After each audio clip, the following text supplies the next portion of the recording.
अमानपुर गांव में एक जमींदार रहता था जिसके पास बहुत पैसा, नौकर चाकर थे और उसके पास बहुत ज्यादा जमीन भी थी जिसमें गांव के मजदूर काम किया करते थे। जमींदार का एक बेटा था जो उसकी तरह बदतमीज और खुदसर था। वो गांव के गरीब लोगों से बहुत बदतमीजी किया करता था। अबे ये तूने कैसे गरीब लोगों को मजदूरी पर लगाया हुआ है? काम के न काज के दुश्मन अनाज के। अरे बेटा ठीक तरह काम नहीं कर रहे वो लोग क्या? ठीक तरह काम? अब्बा शक्ल से ऐसे लगते हैं जैसे सब के सब पोलियो के मरीज हो। इतनी सारी फसल की कटाई कर दी है, इस तरह कछुए की चाल चलेगी तो एक हफ्ता नहीं 1 महीना लग जाएगा। अच्छा तू चल मेरे साथ, उनको चलकर सबक सिखाते हैं। फिर जमींदार और उसका बेटा खेत में आते हैं। ओ गरीब मजदूरों, सब मेरे पास आओ। ओ भाई चलो, मालिक बुला रहे हैं हम सबको। अब पता नहीं कि क्या कहने के लिए बुला रहा है। एक तो आए दिन की बातें सुन कर थक गए हैं। यार अब चलो उनके पास, ऐसा न हो मालिक नाराज हो जाए। तुम तो बहुत ही डरते हो बिट्टू, इनसे इतना डरा मत करो। अरे यार मैं डरता नहीं हूँ, ये मालिक है, मैं तो इनकी इज्जत करता हूँ। सुना नहीं मैंने क्या कहा है? यहाँ आओ मेरे पास। ये सब जमींदार के पास आते हैं। आज पूरे 3 दिन हो गए हैं और अभी तक फसल वही की वही खड़ी है। मेरा बेटा ठीक कहता है, तुम सब हो ही मुफ्त खोर। मुफ्त की कमाइयाँ खा खा कर हराम हो गए हो तुम लोग। मालिक ये आप क्या बात कर रहे हैं? हम सब दिन रात एक करके काम करते हैं, अपना खून पसीना बहाकर फसल की कटाई कर रहे हैं। अब मोटे बहुत बोलना आ गया है तुझे काम से निकाल दिया ना तो तेरी सारी हवा निकल जाएगी। हम लोगों का बचा हुआ झूठा खाना खाता है तभी तो तू जिंदा है, वरना ऐसे ही भूखा प्यासा मर जाएगा। मालिक आप तमीज से बात करो, रिस्क देने वाली अल्लाह की जात है, वही हमें खिलाता और पिलाता है, आप नहीं। अच्छा तो तू हमारे सामने बोलेगा? अब्बू इसे अभी के अभी काम से निकाल दो, 1 हफ्ता काम नहीं मिलेगा तो भूखा मर जाएगा। हाँ ठीक है बिट्टू, तू और तेरी बीवी आज से काम से फारिग है, अभी के अभी आज से निकल जाओ। ये सुनकर बिट्टू और उसकी बीवी वहाँ से चले जाते हैं। और तुम सब लोग भी सुन लो, अगर किसी ने काम में जरा भी सुस्ती की तो उसे काम से निकाल दूंगा। चल बेटा घर चल। ये कहकर जमींदार और उसका बेटा भी घर आ जाते हैं और वहाँ बिट्टू और उसकी बीवी उदास बैठे होते हैं। ये तुमने क्या किया? तुम्हें क्या जरूरत थी जमींदार के आगे बोलने की? अब हम कहाँ से कमाएंगे, कहाँ से खाएंगे? हाँ बाजी, मैंने कई बार बिट्टू को मना किया है जमींदार और उसके बेटे के आगे मत बोला करे, वो बहुत बदतमीज है, काम से निकाल देंगे। लेकिन बिट्टू को तो मेरी बात ही समझ नहीं आती। अगर मैंने कौन सी गलत बात की है? वो तो हमें ऐसे बातें सुना रहा था जैसे हम कोई कमीन है। हम कमीन, वो हमें काम करने का पैसा देते हैं तभी तो हमारा घर चलता है। अब तो हम भूखे मर जाएंगे। हाय मैं क्या करूं? माँ फिक्र मत करो, मैं हूँ ना, मैं सब ठीक कर दूंगा।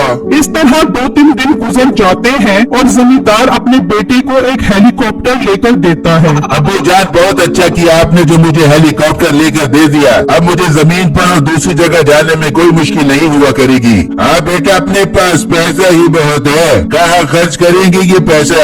और सारे गरीब लोग तो इस हेलीकॉप्टर को देखकर हमारे कदमों में गिरे रहेंगे, उन पर हमारे हेलीकॉप्टर का बड़ा दबदबा रहेगा।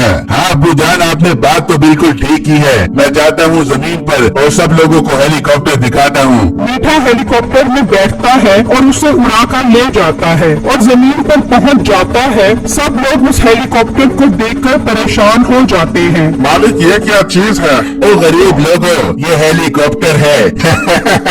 तुम गरीब फकीर लोगों ने पहले तो कभी ये हेलीकॉप्टर नहीं देखा होगा, तुम्हें तो 2 वक्त की रोटी भी मुश्किल से मिलती है। हमने तो पहले कभी ये हवा में उड़ने वाली चीज नहीं देखी, आज पहले बार ही देख रहे हैं। तुम सब मिलकर इस हेलीकॉप्टर को अच्छी तरह साफ कर दो, मैंने शहर से बंद गोभी लेने जाना है। पर बेटा अब ये काम नहीं करेंगे, हमने सारी फसल की कटाई कर दी है, हमारा यही काम है, हेलीकॉप्टर की सफाई करना हमारा काम नहीं है। अरे तुम्हारी ये हिम्मत, तुमने मुझे काम करने से इनकार किया, तुम सबके सब अभी काम से फारिग हो। ठीक है आप हमारी मजदूरी हमें दे दो, हम चले जाते हैं। कैसी मजदूरी? दफा हो जाओ, यहाँ से कोई मजदूरी नहीं है, मुझे इनकार करने की यही सजा है, अब मरना तुम सब भूखे। ये सुनकर वो सब मजदूर वहाँ से चले जाते हैं और मीठा हेलीकॉप्टर उड़ाकर वापस घर आ जाता है और अपने बाप को बताता है कि उसने सब मजदूरों को फारिग कर दिया है। अरे वाह बेटा, बहुत अच्छा किया तूने। अपनी फसल की कटाई भी हो गई और मजदूरों को देने वाले पैसे भी बच गए। अब्बू जान, आपके और मेरे पैसों में कोई फर्क है भला? उन्होंने हेलीकॉप्टर साफ करने से इनकार किया और मैंने उन सबको काम से फारिग कर दिया। वहाँ वो सब बिट्टू के पास पहुँच जाते हैं और उसको सारी बात बताते हैं। भाई साहब, ये आप सब क्या कह रहे हो? आप सब लोगों को अपनी मजदूरी के पैसे तो लेने चाहिए थे उनसे। वो तो चाहते ही यही थे कि आप लोग काम छोड़ो और उनको मजदूरी के पैसे ना देने पड़े। नहीं बेटा, चाचा की इज्जत से बढ़कर कुछ नहीं होता। वो हमें जलील कर रहा था, इसलिए हमने काम छोड़ दिया। हाँ अंकल, ये तो आप सब ठीक कह रहे हो, लेकिन बिट्टू अब हमने उसे ऐसा मजा चखाना है कि वो याद करे। उसको इस चीज की सजा मिलनी चाहिए। पर हम जमींदारों उसके बेटे को कैसे मजा चखाएंगे? बिट्टू, अब तुम लकड़ी का हवाई जहाज बनाओगे, हम सब तुम्हारे लिए लकड़ियाँ काट कर लेकर आएंगे। पर भाई, जहाज बनाना कोई आसान काम नहीं है, उसका इंजन तो लोहे का होता है। बिट्टू, तुम लकड़ी का इंजन बनाना, हम सब तुम्हारे साथ है, तुम जरूर कामयाब होगे। ठीक है भाई, तुम मुझे लकड़ियाँ काट कर ला कर दो, मैं लकड़ी का जहाज बनाने की पूरी कोशिश करता हूँ। फिर अगले ही दिन से बिट्टू लकड़ी का हवाई जहाज बनाना शुरू कर देता है। सब लोग जंगल से उसे लकड़ी काट कर लाकर देते हैं और बिट्टू उन लकड़ियों की कटाई करता है और ये सब जमींदार का नौकर देख लेता है और जाकर जमींदार को बता देता है। क्या उन 2 कौड़ी के गरीब लोगों की ये हिम्मत कि वो लकड़ी का जहाज बनाकर हमारा मुकाबला करेंगे?